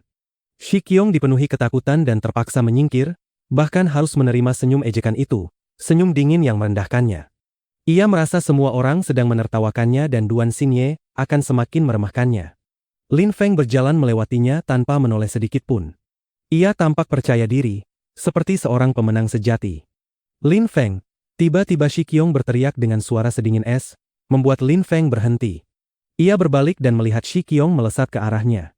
Naga banjirnya mengaum, seluruh tubuhnya seolah berubah menjadi naga banjir saat ia menerjang Lin Feng. Mulutnya terbuka memperlihatkan gigi-gigi tajam. Lin Feng segera berbalik dan mengangkat tangannya. Api neraka sudah berada di tangannya. Menghadapi kultivator tingkat ketiga Qi misterius, Lin Feng tetap sangat waspada. Ia tidak takut, tetapi juga tidak sombong. Api hitam melesat menuju naga ilusi itu. Api hitam itu mampu membakar dunia menjadi abu, sehingga menghancurkan naga banjir tersebut. Pada saat yang sama, Lin Feng merasakan energi penekan menyelimuti tubuhnya. Aum. Shi Qiong terus maju, dari punggungnya muncul naga raksasa yang menakutkan. Cakar dan taringnya sangat tajam, roh naga itu hampir tampak seperti naga sungguhan saat menerjang Lin Feng. Shi Qiong telah memutuskan untuk bertarung dan langsung melepaskan rohnya. Terbakar. Lin Feng tidak mundur, ia justru melangkah ke arah naga itu. Ketika api nerakanya bertabrakan dengan roh naga, naga banjir itu justru dilalap api. Kedua petarung saling menatap, kekuatan naga dan api neraka saling berbenturan. Namun pada saat itu, energi pedang yang sangat tajam memenuhi udara. Energi itu begitu menyilaukan dan tanpa memberi waktu sedikit pun untuk bereaksi, langsung melesat menuju Lin Feng. Pedang itu sangat cepat dan dipenuhi kekuatan pedang yang mengerikan. Pedang itu memancarkan ribuan cahaya berbeda. Energi pedang itu mampu berubah ke berbagai bentuk, ribuan energi berbeda berpadu menjadi satu tebasan. Leng Yu telah lama memadatkan energi pada pedangnya dan akhirnya menyerang. Tebasannya mengguncang langit dan bumi. Baru-baru ini, pendekar pedang Leng Yu, seperti Lin Feng, juga telah menembus tingkat pertama Qi misterius. Di masa lalu ia pernah dikalahkan Lin Feng, sekarang ia telah menembus tingkat Qi misterius. Pendekar pedang Leng Yu terus menjadi semakin kuat. Menghindar. Ketika Lin Feng melihat tebasan pedang itu tiba-tiba melesat ke arahnya, pikiran pertamanya adalah menghindar. Waktu serangan itu sempurna. Itu adalah serangan yang ditujukan ke titik vital. Leng Yu jelas ingin membunuh Lin Feng dengan serangan itu. Bab 359. Siapa yang akan menyelamatkanmu? Di masa lalu, Leng Yu sangat arogan dan dianggap sebagai murid paling berbakat di sekte Hao Yu. Meskipun ia hanya murid terbaik kedua di sekte tersebut, semua orang yakin bahwa hanya masalah waktu sebelum ia naik ke posisi teratas. Leng Yu berpikiran dan bertindak mandiri. Kemanapun ia pergi, hanya pedangnya yang menemaninya. Pedangnya dipuja dan dihormati oleh orang lain. Banyak wanita cantik secara terbuka menyatakan cinta mereka kepadanya. Namun semuanya berubah setelah ia pergi ke Sungai Surgawi dan bertemu Lin Feng. Harga dirinya dihancurkan oleh Lin Feng dan prestisenya kini menjadi milik Lin Feng. Jika ia tidak diselamatkan pada saat terakhir, ia pasti sudah dibunuh oleh Lin Feng. Karena itu, Leng Yu membenci Lin Feng dengan sangat dalam. Sejak Sungai Surgawi, Leng Yu menderita setiap hari dan terus berlatih kultivasi. Ia terus meningkatkan dirinya dan bekerja keras untuk menjadi lebih kuat setiap hari. Begitulah caranya ia mencapai tingkat penguasaan pedang saat ini. Dengan satu tebasan, ia mampu memadatkan energi dari 1000 pedang. Pedang energinya telah mencapai kesempurnaan. Aum. Raungan mengerikan menggema di udara. Naga banjir melesat maju bersama Shi Qiong yang memanfaatkan kesempatan untuk menyerang Lin Feng. Lin Feng masih berada di bawah tekanan energi pedang itu, ia tidak punya waktu untuk disia-siakan. Tidak tahu malu, teriak Duan Xinye kepada Shi Qiong dan Leng Yu yang tiba-tiba menyerang Lin Feng bersama-sama. Betapa licik dan kejam. Leng Yu sendiri sebenarnya juga terkejut. Shi Qiong adalah perwira termuda pengawal kekaisaran dan ia justru menggunakan cara seperti itu untuk melawan Lin Feng. Selain itu, ia sudah berada di tingkat ketiga Qi misterius, 2 tingkat lebih tinggi dari Lin Feng. Betapa memalukan. Para pemuda bangsawan itu juga tercengang. Jelas Shi Qiong bertekad membunuh Lin Feng. Penghinaan tadi terlalu besar. Ia tidak mampu menahannya. Ia harus membunuh Lin Feng. Tenang. Pada saat itu, hati Lin Feng sebening air. Ia begitu tenang hingga terasa menakutkan. Api neraka di tangannya masih menghadapi naga banjir. Ia tidak bisa menggunakannya untuk melawan Leng Yu. Tetapi Lin Feng tahu bahwa setiap tindakannya harus sangat presisi. Jika ia membuat satu kesalahan saja, situasinya akan menjadi sangat berbahaya. Pikiran Lin Feng tiba-tiba menjadi sangat hening dan jernih. Segala sesuatu di sekitarnya terasa begitu jelas. Angin, gerakan mereka, pedang itu, semuanya tampak terang di matanya. Lin Feng sedikit bergerak dan menciptakan beberapa bayangan sisa. Gerakannya sangat halus, tetapi api neraka tetap menghadap naga banjir. Sebuah kilatan cahaya muncul, salah satu bayangan sisa Lin Feng terbelah dua. Tebasan pedang itu hampir mengenai tubuhnya, tetapi ia menghindar dalam jarak setipis rambut. Lin Feng bisa dengan sempurna merasakan betapa kuatnya tebasan itu. Cepat sekali. Ketika kerumunan melihat betapa cepatnya Lin Feng menghindari tebasan Leng Yu, mereka tercengang. Begitu dekat hingga hampir menyentuh kulitnya. Tetapi pada saat itu siluetnya bergetar dan bayangan sisa muncul. Luar biasa. Leng Yu juga terkejut. Meskipun Lin Feng masih menghadapi Shi Qiong, ia tetap mampu menghindari pedang energinya. Seperti dugaan, Lin Feng semakin kuat. Namun niat membunuh Leng Yu justru semakin meningkat. Ia mengangkat pedangnya secara horizontal. "Kau ingin mati?" teriak Lin Feng dengan marah. Di matanya yang tenang muncul kilatan cahaya tajam. Ia menghentakkan kaki ke tanah dan terdengar suara gemuruh. Retakan muncul di tanah dan menyebar ke segala arah. Pada saat yang sama, Lin Feng melompat ke depan. Naga banjir dihancurkan, memaksa Shi Qiong mundur beberapa langkah. Tubuh Lin Feng berputar di udara dan teratai hitamnya melesat lurus menuju Leng Yu. Teratai hitam itu bertabrakan dengan pedang dan dalam sekejap api hitam melahap pedang indah itu. Api neraka terus mengamuk dan menjalar ke atas pedang, lalu seketika melahap lengan Leng Yu. Boom! Dua suara terdengar bersamaan. Yang pertama adalah jeritan menyakitkan Leng Yu. Ia segera melepaskan pedangnya. Ki murni bergetar di tubuhnya dan mengalir untuk mengisolasi lengannya yang dilalap api hitam. Namun seperti sebelumnya, api hitam terus mengamuk dan menjalar semakin jauh ke atas lengannya. Seluruh lengannya berubah menjadi hitam pekat, pemandangan yang sangat mengejutkan. Api teratai hitam itu sangat kuat. Meskipun tingkat pedang Leng Yu sangat tinggi, ia masih jauh dari sebanding dengan Shi Qiong yang berada di tingkat ketiga Ki misterius. Serangan Shi Qiong sebelumnya dihancurkan dan tinjunya terbakar. Tetapi kali ini seluruh lengan Leng Yu ditelan api. Lengannya hancur, menggantung lemas dari bahunya, ia bahkan tidak lagi merasakan lengannya. Bahkan jika lengannya jatuh dan berubah menjadi abu, ia mungkin tidak akan menyadarinya. Suara kedua adalah serangan Shi Qiong yang menghantam tubuh Lin Feng dan membuatnya terpental mundur. Ketika Lin Feng berbalik menyerang Leng Yu, Shi Qiong memanfaatkan celah itu untuk menyerang lagi. Naga banjirnya menghantam tubuh Lin Feng dan membuatnya terlempar. Lin Feng mengerang dan darah mengalir dari mulutnya. Lin Feng benar-benar mengerikan, pikir orang-orang di kerumunan. Meskipun ia baru saja terluka dalam pertukaran itu, menghadapi dua kultivator kuat tingkat Ki misterius, ia bahkan tidak gentar, terutama di depan Shi Qiong yang berada di tingkat ketiga. Dalam situasi seperti itu, Lin Feng menghancurkan serangan Shi Qiong, memaksanya mundur, lalu memanfaatkan kesempatan untuk membakar lengan Leng Yu. Itu luar biasa.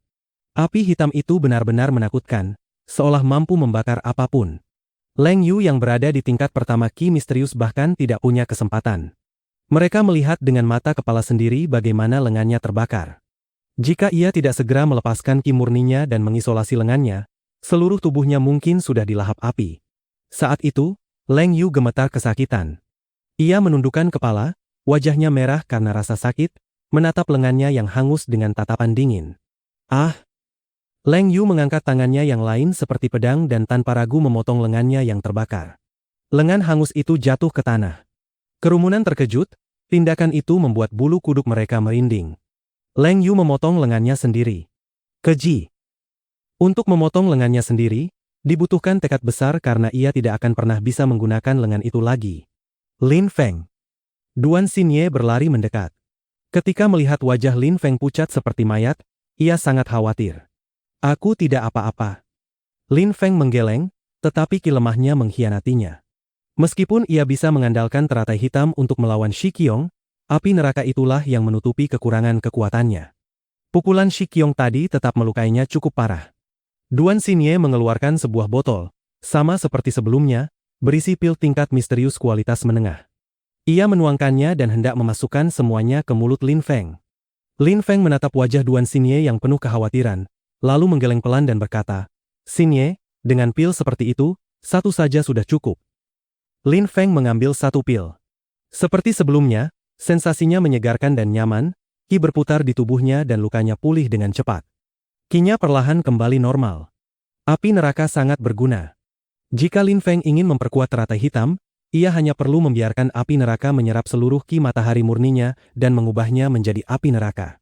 Dengan kata lain, teratai hitam itu bisa memuat seluruh Qi murninya. Jika tadi ia tidak berada dalam bahaya besar, ia bisa saja memasukkan seluruh Qi-nya ke dalam teratai tanpa perlu melindungi tubuhnya. "Ambillah," kata Duan Xinye sambil menyerahkan botol itu kepada Lin Feng. Wajahnya penuh kekhawatiran. Lin Feng tersenyum pahit dan mengangguk, lalu menerima botol itu. Ketika Shi Qiong melihat kedekatan mereka, wajahnya menggelap. Ia tentu tahu apa isi botol itu, pil tingkat misterius kualitas menengah, pil penyembuhan ilahi. Dan Duan Xinye memberikannya kepada Lin Feng karena ia khawatir. Ketika Lin Feng merasakan energi jahat dari Shi Qiong, ia menarik Duan Xinye ke belakangnya dan mengangkat kepala, lalu menatap dingin Leng Yu dan Shi Qiong. Lin Feng tampak seperti hendak bercanda, lalu berkata dengan suara dingin dan terpisah, "Aku menerima pukulanmu, setelah itu kau tidak berani bertarung dan justru menyerangku dari belakang. Perwira termuda pengawal kekaisaran benar-benar luar biasa. Sangat hebat, sungguh menakjubkan." Ketika Shi Qiong mendengar itu, wajahnya menjadi mengerikan. Tadi ia memang menyerang secara tiba-tiba, bahkan Leng Yu membantunya. Lin Feng lalu menoleh ke arah Leng Yu dengan niat membunuh. "Pendekar pedang, kali ini siapa yang akan menyelamatkanmu?" Setelah berkata demikian, Lin Feng mulai berjalan menuju Leng Yu. Leng Yu yang kini hanya memiliki satu lengan gemetar hebat.